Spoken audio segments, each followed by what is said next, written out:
Arab tribes who lived just before the coming of the Prophet Muhammad sallallahu alaihi wasallam. When those Arab tribes would send an army to conquer another town, they would enter into various valleys and climb various mountains. Whenever they would descend into a valley, the Prophet ﷺ told us the jinn in the valley would flee. And that's normal. It's a normal reaction of a lot of animals, right?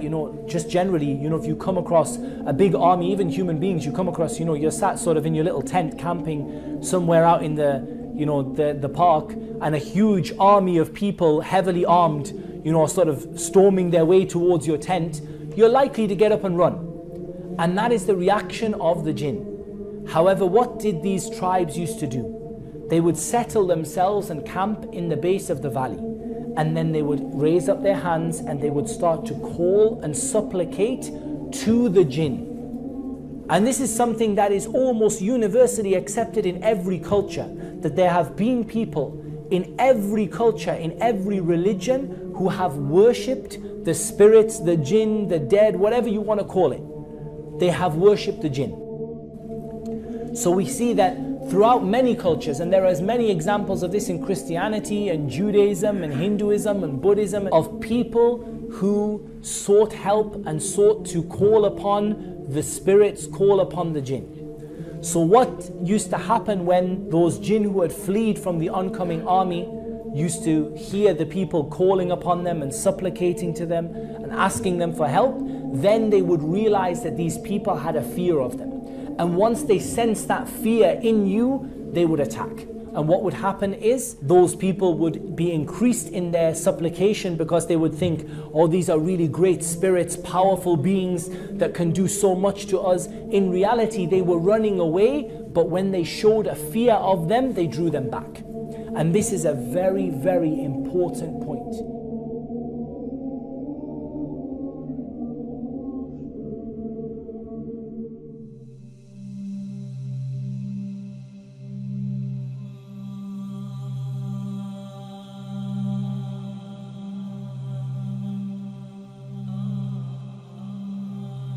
The jinn have certain abilities which may appear to us to be supernatural. And this is where we start to delve into the realm of the paranormal a little bit. And that is that the jinn clearly have abilities that to us appear to be supernatural.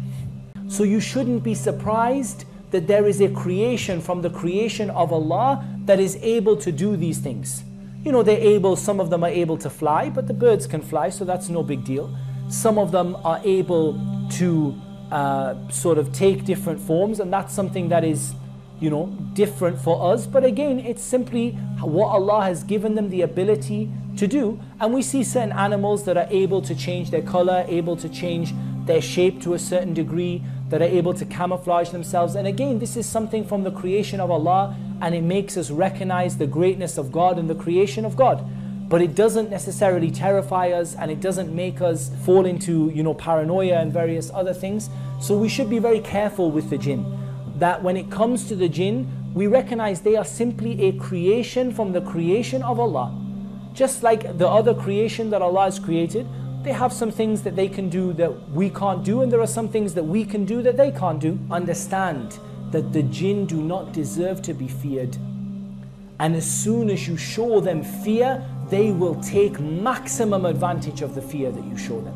As soon as you start to show them fear, they will play with you, they will pull out all the tricks.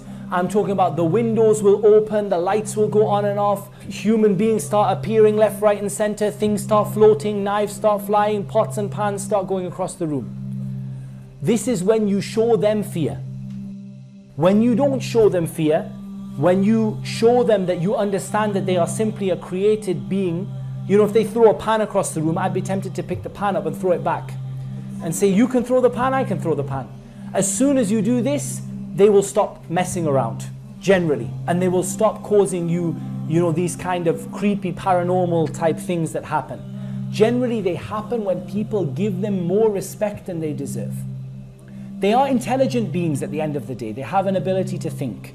And therefore, when they see that you're terrified and scared of them, they are going to play on that. They're going to play pranks with you. They're going to joke with you. They're going to cause you all of these various paranormal experiences and these various sort of things that happen, haunted houses and all the rest. When you fear them like God deserves to be feared, like Allah deserves to be feared, then you're going to end up leaving Islam. You're going to end up making a partner with Allah.